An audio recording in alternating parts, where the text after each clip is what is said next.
But when you know, I've talked to a lot of you say specialists in the electromagnetic fields,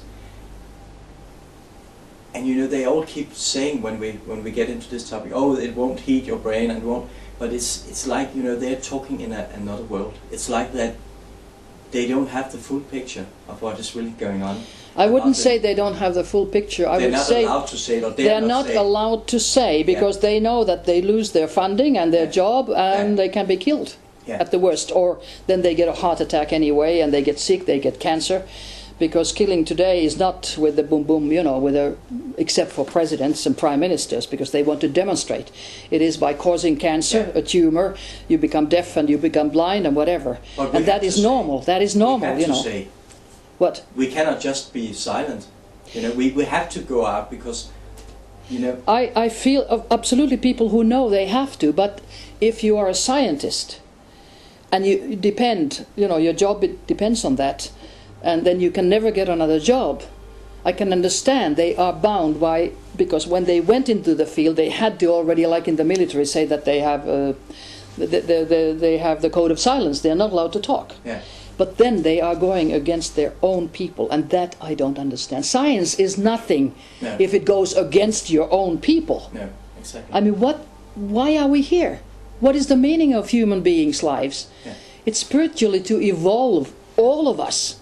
Even the poorest man in Africa or child dying in Asia, we should help them instead of eliminating them for money and power and whatever. I just, it doesn't go into my brain. No, but it's like, you know, I've been observing this. I like observing people, and since I changed, you know, I was awoken like in the morning, and something about a mobile mast almost between my legs in the bed, you know, it was just put up, and since that day, you know, the material world, or the so-called material physical world, is secondary. The purpose, my soul purpose, and what I feel gives meaning is number one. And what I see with people is that they have become so, in general, disconnected. So they try to hold on to the physical world because they have lost contact to the primary world.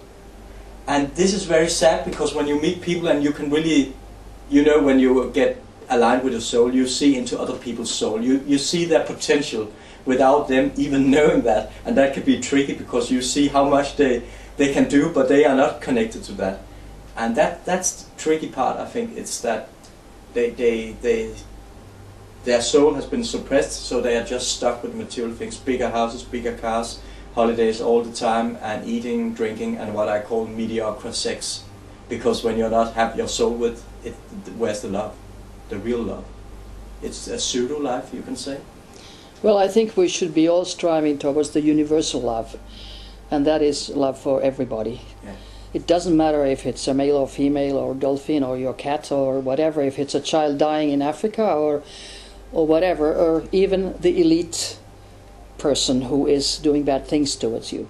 But of course, before we can get to that stage, it takes an awful lot.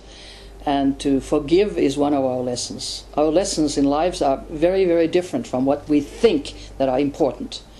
I know my lesson is to forgive, because they've done awful things to my family. But maybe it's possible that I'll just stay on the class. I don't pass the exam. But if I evolve, then I will forgive them. That's very difficult in sometimes with the fates that people have. When you think of wars, and you think of all the bad things that they are planning to eliminate the whole, you know, 2/3 of world population. But those doing it, that is the worst. They think that they're doing something good. It's like the military doing, this is for national security, you know. For them it's the Bible, you know, national security. You just say that and you can do anything. You can eliminate people, you can torture them, you can rape children. National security. Now that's just stupidity. But if a pilot, you know, dropping a bomb in Iraq, Afghanistan, or anywhere, if he knew, but he's of course mind controlled, but if he or she knows, you know, when they press the button and the bomb goes off, if they knew what they were seeding for their own lessons later on, they would just park the plane and probably explode the plane with the bomb, so it will not be used anymore. Because if they could see what they are seeding, they would be terrified. Yeah, but in the military, Yeah, yeah, yeah. And in science, again, I repeat, they are never taught what it is to be a human being. Yeah. You can't kill a human being. You can kill their bodies. You can kill their houses. Yeah. And with electronic warfare going on now, today, all over the Western world, against civilian population, they are experimenting and making them sick, making them die, with psychological warfare, surveillance of your neighbors and whatever. And of course they say, oh, paranoia. No, it isn't. It's all according to the paragraphs, how you're supposed to do certain things. Yeah. And then chemical warfare. And that is, of course, done with chemtrails, which are terrible. But the history of the US, for instance, shows that already in the 50s, airplanes in San Francisco and elsewhere, they were throwing viruses and bacteria to cause people to be sick and die. Can you imagine? Already in the 50s. Now it's coming out. Now even anybody can see chemical trails. They are, planes that show X, for instance, at the sky. Expendables.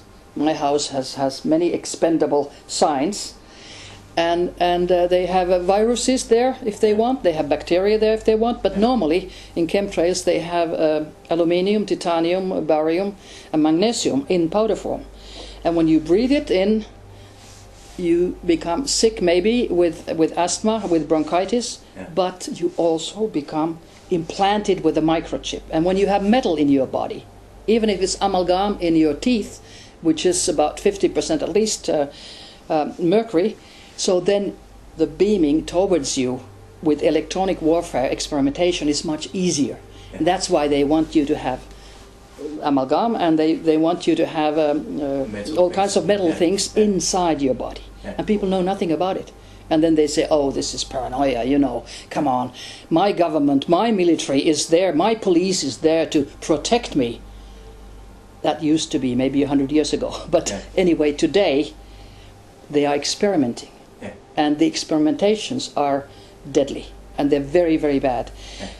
Now, we have to know that not always everybody, 100%, is subject to experimentation. But with the chemtrails, anybody who happens to be in that area where the aeroplanes, and they're not only military, they also use passenger planes to spread the things into the air. So, of course, everybody will be affected. And with electronic warfare, absolutely anybody going on the streets where they change the frequencies of the lamps. It's electronic warfare. And in medical schools, they teach you that if somebody says that, oh, there are beams coming towards me, you're schizophrenic or whatever. Medical schools do not teach the future doctors what the truth is. They have to find it out later in their own life and with their own dealing with the patients.